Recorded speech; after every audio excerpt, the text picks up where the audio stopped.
Margaret's stethoscope belt still hung on the coat hook by our back door 3 weeks after we buried her, and I could not make myself take it down. That is where I was standing, staring at a piece of medical equipment that had never once touched my wife's body because she was a patient, not a nurse, when the phone rang on a Tuesday afternoon in October. I almost let it go to voicemail.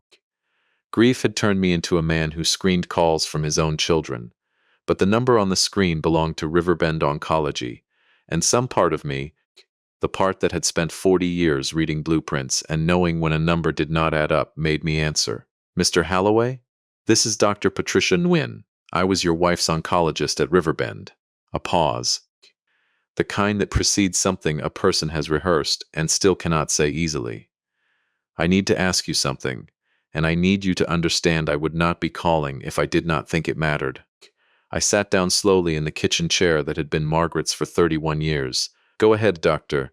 Did you and your wife ever discuss a follow-up scan from March? A contrast CT of her abdomen? I told her no.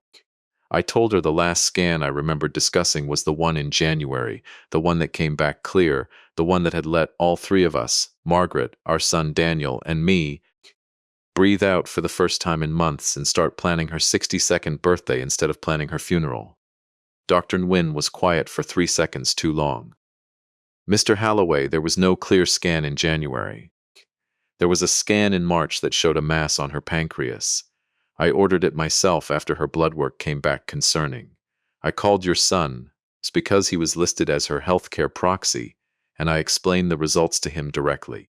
He told me he would inform you and your wife, and that the two of you wanted to discuss treatment options as a family before scheduling a biopsy. She stopped again. I never heard back. I assumed you'd sought a second opinion elsewhere, which happens, and I let it go longer than I should have. I am so sorry, but your wife's chart from that period doesn't match what I'm hearing from you right now, and I think you deserve to know that before I close her file. I want to tell you that I understood immediately what those words meant. I did not. My mind, an engineer's mind, a mind that had spent 38 years designing custodial systems for water treatment plants across the state of Ohio, a mind that solved problems by breaking them into their component parts, simply refused the input. It returned an error. It told me there must be a clerical mistake, a mixed-up chart, two Margarets confused in some hospital database. There has to be some kind of mix-up, I said. Margaret never had a scan in March. She would have told me. She told me everything. Mr. Halloway, I have the imaging report in front of me right now. It's dated March the 11th. I have my own note from the phone call with your son on March the 14th. I documented that he said, and I'm reading this directly, my parents have decided against aggressive intervention and would like to focus on quality of life. I assumed that was a family decision made with full information. If it wasn't, I think you need to see this file. My wife died on September the 28th. Stage 4 pancreatic cancer, diagnosed, according to the hospice paperwork my son had filled out. In July, when Margaret finally collapsed in the grocery store parking lot and an ambulance took her to the emergency room instead of Dr. Nguyen's office. 4 months. That is what they gave us. 4 months to say goodbye to a woman I had loved since I was 22 years old. 4 months of watching her disappear a little more each week, while our son held her hand and told both of us, that everything that could be done had been done, that they had caught it too late, that sometimes the body just fails faster than any doctor can catch. If what Dr. Nguyen was telling me was true, they had not caught it too late. They had caught it in March, 4 months before the parking lot, 4 months when a biopsy, a treatment plan, a fighting chance, might still have meant something. I drove to Riverbend Oncology that same afternoon. I did not call ahead. I did not tell my son I was going, though something in the base of my skull, something old and animal, had already started keeping that decision quiet. The way you keep quiet when you sense a floor is rotted before you have the flashlight out to prove it. Dr. Nguyen met me in a small conference room with a folder already on the table, as if she had been waiting for me to come. She was younger than I expected, maybe 40, with the tired, careful eyes of someone who delivers bad news for a living, and has learned not to let it show on her face until she is alone. She slid the folder across to me without a word, The way you hand a man something you are not sure he is ready to hold. Inside was a radiology report dated March the 11th. A mass, 3.2 centimeters, head of the pancreas, findings concerning for malignancy, recommend immediate biopsy and oncology consult. Below it, a second sheet, a call log from the hospital's patient communication system, showing an outbound call to a phone number I recognized instantly because I had dialed it myself 1,000 times, to wish my son happy birthday, to ask him how the restaurant was doing, to tell him his mother loved him. 14 minutes and 6 seconds. March the 14th, 11 in the morning, a Tuesday, while Margaret and I were at a dentist appointment 30 miles away, blissfully unaware that our son was on the phone, learning his mother was dying and deciding, for reasons I could not yet understand, not to tell either one of us. "There's something else," Dr. Nguyen said, and her voice had the careful flatness of someone delivering the part of the news that scares her the most. There was supposed to be a follow-up appointment scheduled for March the 20th. It's in our system as scheduled. It's also in our system as canceled 4 days before it happened by a phone call from the same number. I have a recording, actually. We record all cancellation calls for liability reasons. Would you like to hear it? I did not answer with words. I nodded, because my throat had closed around anything else I might have said. She turned her laptop toward me and pressed play, and a voice came out of the small speaker that I had heard read bedtime stories. Deliver a wedding toast, and 3 weeks ago, deliver a eulogy for the woman he had apparently helped kill by silence. "Hi, this is Daniel Halloway. I'm calling on behalf of my mother, Margaret Halloway, patient of record. We need to cancel her appointment on the 20th. We've decided to pursue treatment somewhere else, closer to home, that specializes in this. No, I don't need a referral. We already have a doctor lined up. Thank you so much for everything. You all have been wonderful. No, please don't send any records yet. I'll have the new office request them when we're ready. Thanks again." There was no other doctor. There was no new office that ever requested a single page of Margaret Halloway's medical file. I know this because I checked 3 separate times at 3 separate hospitals before I trusted myself to accept what the silence in those records was actually telling me. My name is Arthur Halloway. I am 64 years old. I spent 38 years as a civil engineer specializing in municipal water systems, which meant I spent 38 years learning that when something fails catastrophically, the failure is almost never sudden. It is almost always a slow accumulation of small, deliberate choices, each one small enough to explain away, each one made by someone who believed they had a good reason, until the day the whole structure simply gives way, and people ask how something so solid could have collapsed without warning. I know how to read a failure backward. I know how to find the first crack. I just never imagined I would spend my retirement doing it to my own son.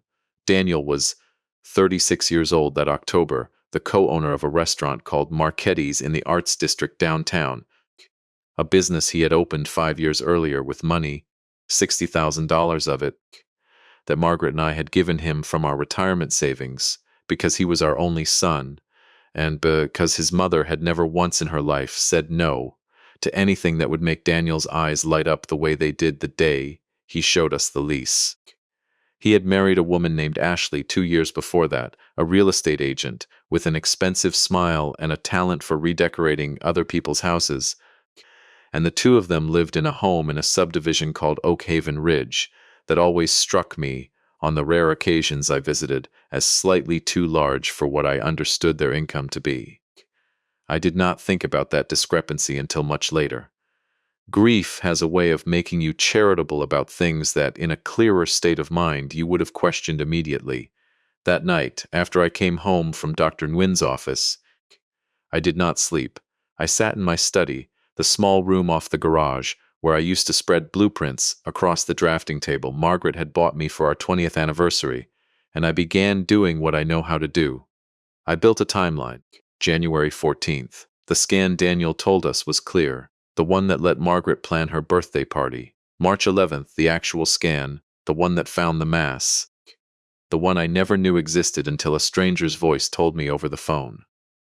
March 14th, the call where Dr. Nguyen explained everything to my son. 14 minutes and 6 seconds of a conversation that should have ended our world that same afternoon, but instead ended in silence. March 16th, the cancellation call, my son's voice, calm and grateful, closing the door on his mother's only chance. I remembered March. I remembered it with a clarity that made my hands shake against the drafting table. Margaret had complained of stomach pain that whole month.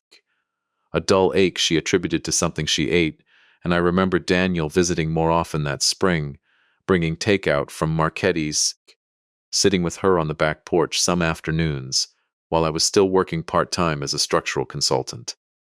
I had thought it was kindness, a son spending more time with his aging mother. I had been proud of him for it. Now, I understood it differently. He had not been comforting her, he had been managing her, managing what she knew, managing what she felt, managing the 4 remaining months of her life, like a project with a deadline only he could see. I needed to know why. An engineer does not accept a failure without understanding its cause, because a cause you do not understand will fail you again somewhere else in the structure. And so, before I confronted my son, before I let him see even a flicker of what I now knew, I went looking for the crack that had started it all. I started with the restaurant. Marchetti's had a reputation in town as a modest success, the kind of place that filled up on Friday nights and hosted the occasional wedding rehearsal dinner. But modest success and financial health are not the same thing. A lesson I had learned the hard way 40 years earlier, when a bridge contractor I trusted turned out to be running 3 failing projects at once, behind a very convincing set of Sunday church clothes. I called an old friend, Walter Higgins, a man I had served with in the reserves decades ago, and who had spent 30 years after that as a detective with the county sheriff's office before retiring 2 doors down from us, in a house he'd bought the same year we bought ours. Walter and Margaret had grown close over the years, the 2 of them trading garden vegetables over the fence every summer, and when I told him what I'd learned, his face did something I had never seen it do before. It went completely, professionally still. Art, he said, I am going to help you, because Margaret was one of the finest women I ever knew, and if what you're telling me is true, somebody owes her a debt that needs collecting. But I need you to promise me something first. You do this by the book. You do not go over there and put your hands on that boy, whatever he did. You let the evidence do what evidence does.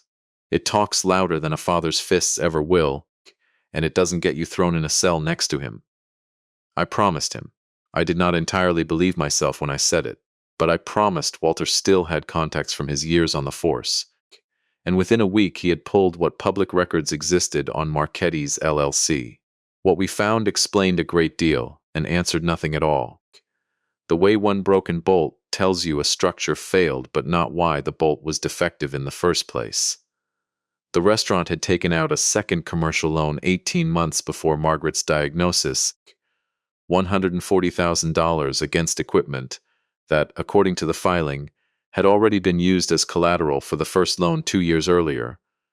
Double-pledged collateral. A bank does not usually miss something like that, unless the paperwork was clever enough, or the banker trusting enough to look past it. More troubling was a name that kept appearing in adjacent filings, a company called Meridian Capital Partners, which turned out, after Walter made two phone calls to a man he still owed a favor, to not be a bank at all. It was a private lending outfit that specialized in loans to business owners who could not get approved anywhere else.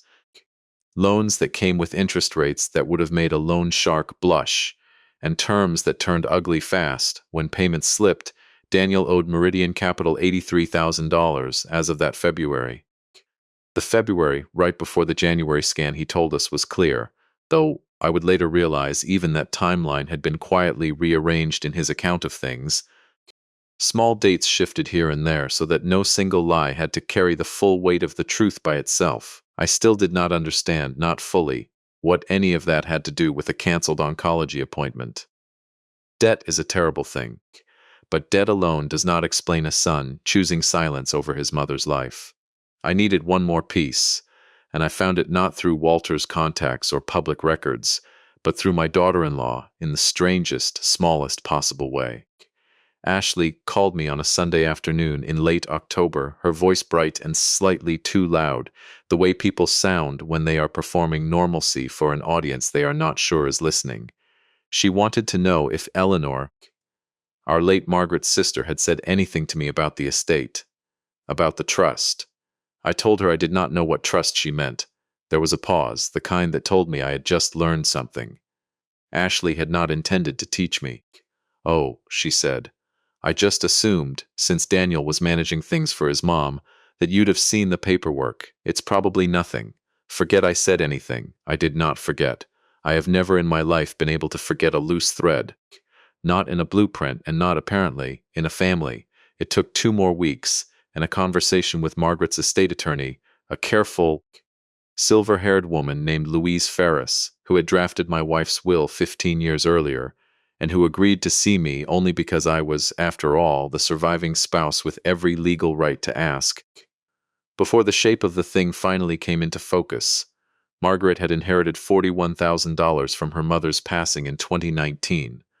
Money she had put into a small trust account meant, in her words at the time, for whichever of the grandchildren needs it most, whenever that turns out to be. Daniel had no children. Neither did our daughter, Grace, who lived in Seattle and had been, I would come to understand, deliberately kept at arm's length from most of what happened that spring, fed a version of events over the phone that matched whatever Daniel needed her to believe at any given moment. The trust, according to Louise, had named Daniel as trustee 3 years earlier, a routine decision Margaret had made because he lived closest, and because, as she'd told Louise at the time, he's always been so responsible with money. He had drawn against that trust 4 times in the 18 months before Margaret's diagnosis. $62,000 on paper documented as advances for grandchildren's future education, a category of expense that made no sense at all for a trust with no grandchildren yet in existence, funneled instead, Louise suspected but could not prove without a forensic audit, directly into Marchetti's operating account, and from there, most likely, into payments to Meridian Capital. I flagged it to Margaret myself 18 months ago, Louise told me, and for the first time in our conversation, something like guilt moved across her composed face. I told her I thought the withdrawals were irregular and that she should ask Daniel for a full accounting. She told me she trusted him completely and asked me to let it go. I should have pushed harder. I'm sorry, Arthur. I truly am. I did not blame Louise. I understood better than most what it means to trust a son so completely that you stop asking the questions your instincts are screaming at you to ask. I had done the same thing for 64 years, but now I understood the shape of the crack, even if I did not yet understand every rivet that had failed along the way. Daniel was drowning in debt to a lender who did not forgive missed payments gently. He had already drained the one asset his mother controlled that he had legal access to, and that well had gone dry.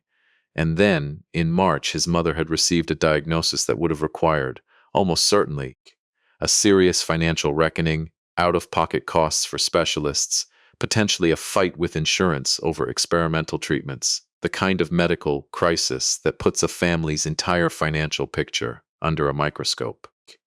Under a microscope operated, in this case, by insurance auditors and hospital billing departments who might very well have started asking the same questions Louise Ferris had already raised 18 months earlier and been told to drop. I do not know, even now, whether Daniel made a single cold calculation that day in March, or whether it was smaller and more cowardly than that, a decision made in fear, then protected by a second decision, then a third, each one a little easier than the last because the first had already been made and could not be unmade without confessing everything. An engineer knows that a structure rarely fails because one person set out to destroy it. It fails because someone, somewhere, chose convenience over integrity at a single decisive moment and then spent every day afterward reinforcing that first bad choice instead of correcting it. I think my son was afraid that if his mother got the treatment she needed, someone would eventually look closely enough at the money to find him.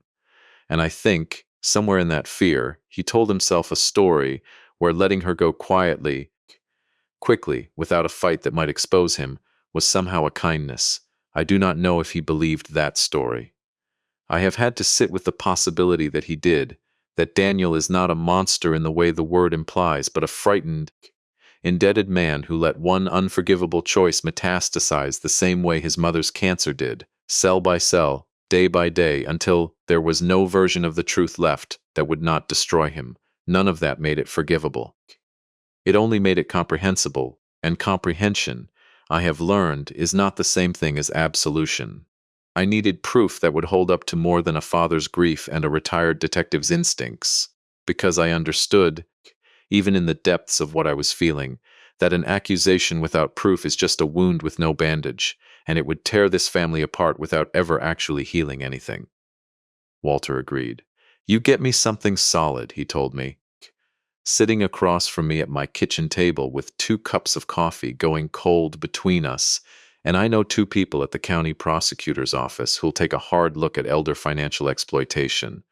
And depending on what else turns up, worse than that, but solid art, not a feeling, not a hunch, something a jury could hold in their hands. Colorado, where we lived, was a one-party consent state for recorded conversations. A fact I remembered from a lawsuit decades earlier, involving a contractor who had tried to record me without permission and been quietly reminded by his own lawyer that Ohio required both parties to consent, unlike where we now lived after Margaret and I retired west to be closer to Grace, before Grace moved again to Seattle and left us in Colorado anyway, rooted by then in a life we had built and did not want to abandon. One-party consent meant I could record my own conversation with my son and use it without breaking a single law, provided I did nothing to entrap him into saying something he did not already believe to be true. I called Daniel on a Thursday and told him I wanted to talk about the trust, about the money, about all of it, and that I wanted to do it calmly without accusations, because I was still trying to understand, and I needed his help understanding. Every word of that was true. I simply did not tell him what I already understood, or how much of it I had already proven. We met at his restaurant on a slow Tuesday afternoon in the back office behind the kitchen, a small windowless room that smelled of garlic and printer toner, stacked with delivery invoices, and a calendar still turned to September, the month his mother had died, and, apparently, the last month Daniel had found the energy to flip a page. I wore a small recorder in my shirt pocket, the kind Margaret used to use for her book club discussions, and I sat down across from my son in a chair that wobbled slightly on the tile floor. The way everything in that back office seemed slightly unfinished, slightly held together by habit rather than care. "Dad, you look tired," Daniel said, and there was real concern in his voice, the kind that made everything harder rather than easier, because it told me he still loved me, was still capable of loving me, even after what he had done. "You should be resting. Ashley and I have been worried about you being alone in that house. I've been doing some reading," I told him, "about Mom's trust. Louise Ferris says there were some withdrawals she flagged a while back. $62,000. Over 4 withdrawals. I wanted to hear from you what that money was for." His face did something complicated. A flicker of calculation quickly smoothed over into practiced concern. The same performance I imagine he had given a dozen times to a dozen different people over the past 18 months. "Dad, that's ancient history." I told Louise this at the time. "It was for the restaurant, a cash flow issue. Totally normal for a small business. I paid every dollar of it back into the trust. If you check the current balance, you'll see it's fully restored." I had checked the current balance. It was not restored. It sat at $14,000, a fraction of what should have been there, and I told him so, watching his face for the crack I already knew was there. "That's not right," he said too quickly. "There must be a statement error. I'll call the bank tomorrow and straighten it out." "Daniel," I said, and I kept my voice as level as I could manage, though inside I felt something that had nothing to do with engineering and everything to do with 36 years of loving a boy who had learned, somewhere along the way, to lie to my face with his mother's eyes. "I talked to Dr. Nguyen. I have the call log from March 14th. I have the recording of the cancellation call from March 16th. I know about the scan. I know you knew. In March, 6 months before your mother died. And I know you told her doctor that we had decided against treatment as a family. when your mother and I never had that conversation, because your mother and I never knew there was a decision to make. The silence in that small office lasted, I would later estimate from the recording, 11 seconds.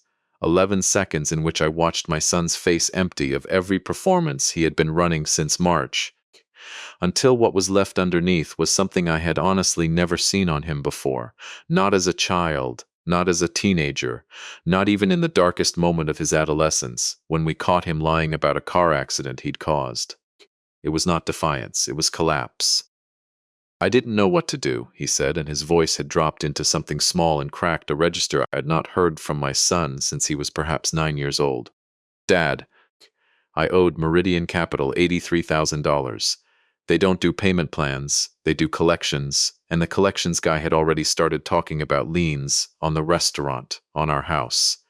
If Mom needed real treatment, chemo, surgery, whatever it was going to be, the insurance company was going to start pulling records, financial disclosures for the assistance programs, and I panicked because I knew that somewhere in all of that someone was going to find the trust withdrawals and everything was going to come apart. At once, the restaurant, my marriage, Mom finding out what I'd done to her money while she was still healthy enough to be devastated by it. I told myself I was buying time. I told myself I'd figure out a way to pay it all back before anyone had to know, and by the time she actually got sick, by the time it was real, I couldn't undo the first lie without every other lie coming out with it. So you let her die instead, I said. And I heard my own voice break on the word die in a way I had not allowed it to break once.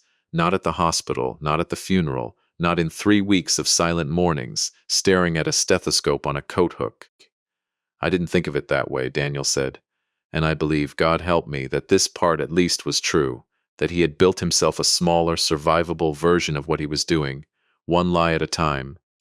The way a man convinces himself a hairline crack in a foundation wall is just settling. Nothing structural, nothing that can't wait until next season. I told myself the January scan really had been clear, and that whatever this new thing was, it was probably slow-growing, probably something we'd catch in time, even if we waited a little while to sort out the money situation first. I told myself I'd get us current with Meridian by summer, and then I'd tell you and Mom everything. Get her in with a specialist, and we'd have caught it early enough that a few months wouldn't matter. I was wrong. I know I was wrong. But I swear to you, Dad, I never once sat in a room and decided her life was worth less than my restaurant. It didn't feel like that decision when I was making it. It only feels like that now, looking back, and I don't know how to live with what it actually was. I sat with that admission for a long moment, the recorder in my pocket capturing every second of a silence I am not sure any device could fully translate into evidence, because what I felt in that silence was not simple, and I do not think a jury or a judge, or even Walter Higgins with all his decades of experience, separating a suspect's genuine remorse from a suspect's performed remorse, could have told me with certainty which one I was watching. I only knew that my son had confessed, on tape, to knowingly concealing his mother's cancer diagnosis and canceling her only path to treatment in order to protect himself from the financial consequences of money he had stolen from her own trust. I turned off the recorder. I did not tell him I had it. I stood up, and I looked at my son, 36 years old, sitting in a windowless office that smelled like garlic and unpaid debt, and I said the only thing I had left in me that afternoon. Your mother forgave you for things your whole life, Daniel. Burned dinners you never noticed enough to compliment, a car you wrecked and lied about, grades you let slip because you were more interested in football than physics. She forgave all of it because that is what mothers do, and because she believed every single day of her life that whatever you did wrong, you would eventually find your way to telling her the truth. She died without ever getting the chance to forgive you for this, because you made sure she never knew there was anything to forgive. I don't know if I can give you what she can't anymore, but I know I'm not going to spend what's left of my life pretending this didn't happen the way you spent the last 6 months of hers. I walked out of Marchetti's into an October afternoon that felt, absurdly, like any other October afternoon, cars moving through the intersection outside. A woman walking a golden retriever past the restaurant's front window. The entire ordinary world continuing on exactly as it had continued on every day since March, indifferent to the fact that somewhere inside that building a family had just permanently broken in half. I gave the recording to Walter Higgins that same evening.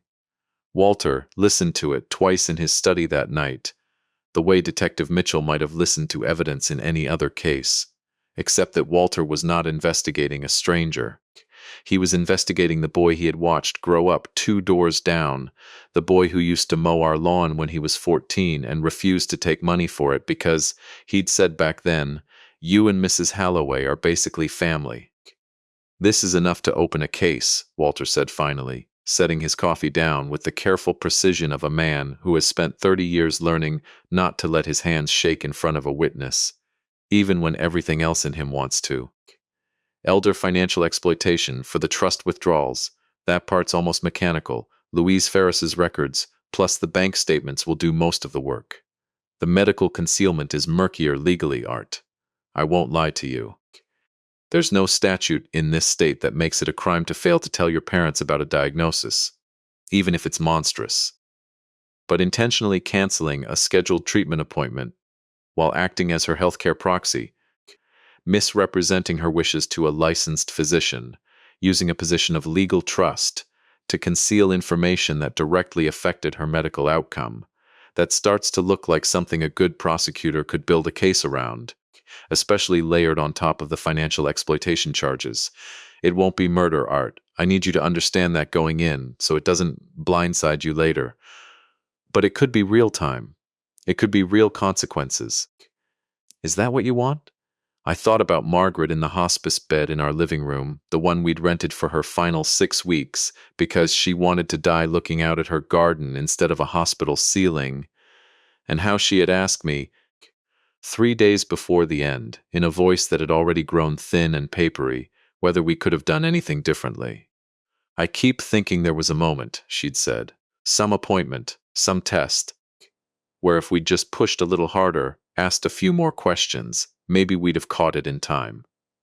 I feel like I let this happen to myself, Arthur, and I don't know why." She had died believing the failure was hers. She had died apologizing to me for a crime that had never been her own. "Yes," I told Walter, "that is exactly what I want." The county prosecutor's office moved slowly through October and into November. The particular slowness of a case built on paper trails and bank records rather than eyewitnesses and physical evidence. Though Walter assured me repeatedly that slow, in cases like this, usually meant thorough. And thorough was what would matter if this ever reached a courtroom. Detective work, real detective work.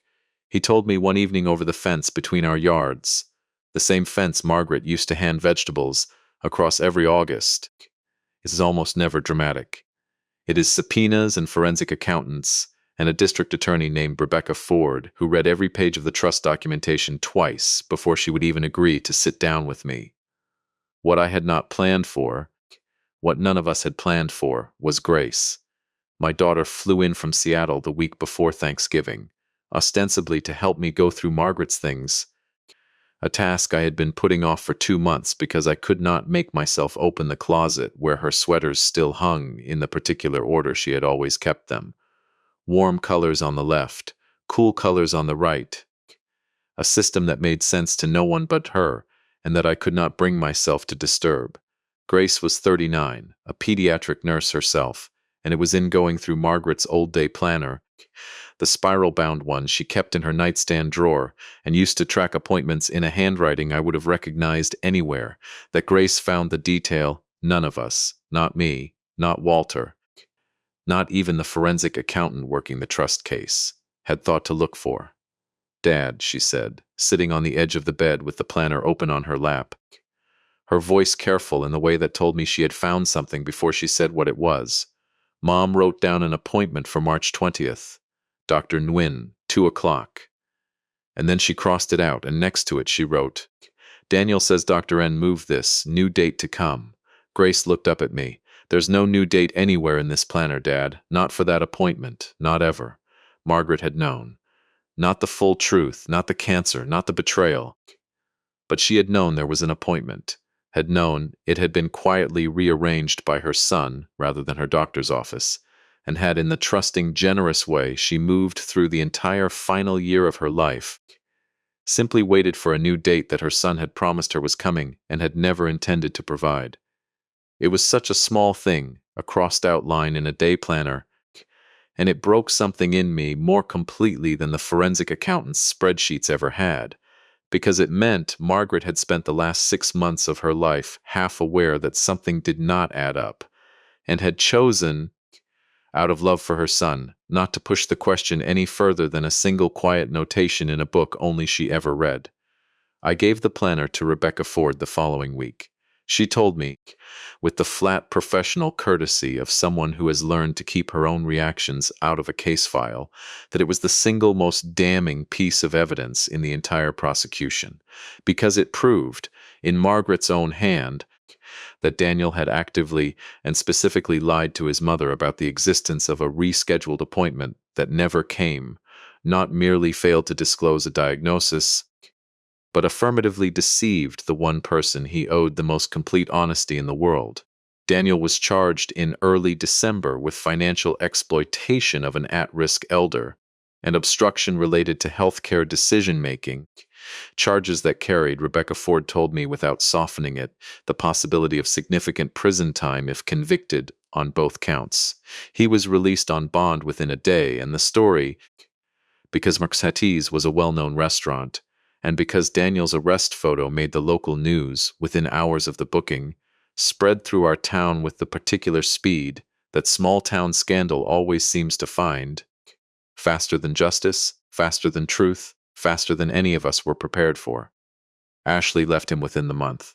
I do not know the full shape of what she knew and when she knew it, whether she had simply enjoyed the fruits of Meridian Capital's loan, without asking hard questions about where the money came from, or whether, as I sometimes suspect from the careful, guilty way she'd ask me about the trust that Sunday in October she had understood far more than she ever admitted to investigators. She was never charged. I have made my peace, mostly, with not knowing the full truth of her role, because some structures, I have learned, you can never fully X-ray from the outside, and a man reaches a point where he has to stop excavating every last support beam and simply accept that the building has already fallen. The trial itself did not happen until the following March, almost exactly 1 year after Dr. Nguyen ordered the scan that started all of it, a symmetry I did not choose and could not stop noticing every time I sat in that courtroom. Rebecca Ford built her case methodically, the way I might have approached a structural failure analysis, layer by layer, cause by cause. She called Dr. Nguyen, who testified about the March 11th scan and the March 14th phone call, with a composure that nonetheless cracked, briefly, when she described looking back through her own notes and realizing, months too late, that a cancellation she had accepted as routine had in fact been a death sentence delivered by a son to his own mother. She called Louise Ferris, who walked the jury through 4 withdrawals and a trust balance that told its own quiet, damning story. She called the forensic accountant, who traced $62,000 of trust money into Marchetti's operating account, and from there, in payments timed within days of each withdrawal, directly to Meridian Capital Partners. And on the 4th day, Rebecca Ford called me. I had not planned to testify with the recording as my centerpiece. Walter had warned me the defense would fight hard to have it excluded, and for 2 anxious weeks in February it looked as though they might succeed, until a judge ruled that Colorado's one-party consent law made the recording admissible, and that I had made no attempt to entrap my son into a confession he did not already believe was true. When Daniel's own recorded voice filled that courtroom, I didn't know what to do. I told myself I'd figure out a way to pay it all back before anyone had to know. I watched 3 jurors put their hands over their mouths, and I watched my son, seated at the defense table in a suit his mother would have told him fit poorly through the shoulders, put his face down into his hands and stay that way until the recording finished. But it was Grace's testimony, 3 days later, holding up Margaret's day planner with its single crossed-out line, Daniel says Dr. N moved this new date to come, that seemed to finally, completely close whatever door of doubt any juror might still have been holding open. It is one thing to hear a son confess to fear and panic in a recorded phone conversation with his own father. It is another thing entirely to watch his sister hold up their dead mother's handwriting and explain, in a voice shaking with a grief that had nothing performed about it, exactly how patiently, how trustingly, their mother had waited for a doctor's appointment that her own son had already made certain would never come. The jury deliberated for just under 9 hours. Daniel was convicted on both counts. He was sentenced 6 weeks later to 11 years in state prison, with parole eligibility after 5, a sentence Rebecca Ford told me afterward was on the harsher end of the guideline range, driven largely, in her assessment, by the day planner and by the particular cruelty the judge found in a son who had let his own mother die still politely waiting for an appointment he had personally destroyed. I did not feel the relief I had expected to feel. I want to be honest about that because I think there is a version of this story that would end with a father standing outside a courthouse, feeling that justice, once achieved, closes a wound completely, and that was not my experience at all. I felt something closer to the sensation of finally locating the exact point of failure in a structure that has already collapsed. A grim, technical satisfaction that changes nothing about the fact that the building is still lying in rubble around you. Margaret was still gone. 11 years in a prison cell would not give her back a single one of the 4 months her son had stolen from her. Months that might have meant a fighting chance, might have meant a treatment plan, might have meant, at the very least, the dignity of choosing her own ending with full knowledge, instead of a slow decline she was told, by everyone she trusted most, could not have gone any differently. What did change, slowly, over the year that followed, was what Grace and I chose to build out of the wreckage. Dr. Patricia Nguyen called me again that following spring, this time not to correct a chart but to ask a favor.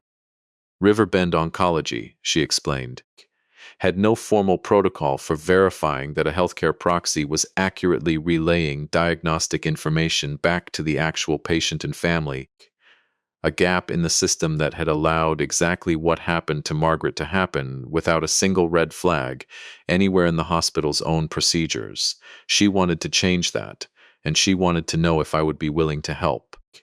Grace and I worked with Dr. Nguyen and a hospital administrator named Priya Chandrasekharan over the following 18 months to establish what is now called the Margaret Holloway Protocol at 3 hospital systems across the state. A simple, mandatory safeguard requiring that any cancer diagnosis communicated to a healthcare proxy be followed within 72 hours by a direct callback to the patient herself, not routed through a third party, confirming she has received and understood the same information. It will not catch every version of what Daniel did. Nothing catches every version of a determined lie, but it closes the specific door he walked through. And Dr. Nguyen tells me that in the 2 years since its adoption, the protocol has already flagged 2 cases where information had not, in fact, made it from proxy to patient, in both instances through nothing more sinister than confusion and overwhelm, but caught all the same, in time because the system finally asked the question directly instead of assuming an answer. We also, Grace and I, planted a garden. It sits behind the house Margaret and I lived in for 11 years before she died, a small plot along the east fence line where the morning sun comes in first, filled with the peonies she loved and could never quite get to thrive in Colorado's dry soil, no matter how many seasons she tried. Along with a stone bench, Walter Higgins helped me set into the ground the same weekend the sentencing came down, because he said, and I believed him, that a man needs somewhere quiet to sit with a thing like this, that has nothing to do with courtrooms or forensic accountants, or the particular cruelty of a day planner held up as evidence. I go out there most mornings, the way I used to go out to my drafting table when I was still working, and I think about foundations. 38 years of engineering taught me that every structure, a bridge, a water treatment plant, a family, rests on load-bearing elements most people never think to examine because they are hidden beneath the parts everyone can see. You trust the foundation because it has held for so long that you stop imagining it could ever give way. That is not naivety. It is simply what trust is, structurally speaking, the decision to stop constantly re-verifying something because the cost of living in permanent suspicion of everyone you love would be its own kind of collapse. I do not know how to tell you that I have forgiven my son, because I am not certain that I have, and I am no longer certain that forgiveness is the correct engineering term for what I actually feel when I think of Daniel sitting in a cell 200 miles from here. I visit him twice a year. Grace does not visit him at all, and I do not ask her to reconsider, because I understand that grief gives each of us the right to build our own particular relationship to the wreckage, and I would not presume to draft hers for her.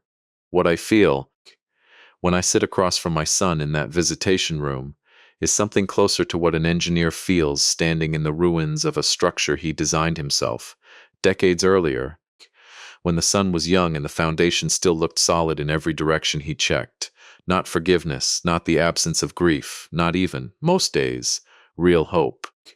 Something more like the discipline of continuing to show up at the site of a collapse and doing the slow, unglamorous work of understanding exactly how it happened, so that whatever gets built next, on whatever ground remains, has at least a chance of being built. Honestly, Margaret used to tell me, back when Daniel was small, and I would come home frustrated from some job site, where a contractor had cut corners on rebar spacing to save 2 days on the schedule, that the whole point of my profession was invisible until the day it wasn't. Nobody thanks an engineer for a bridge that doesn't fall down, she'd say.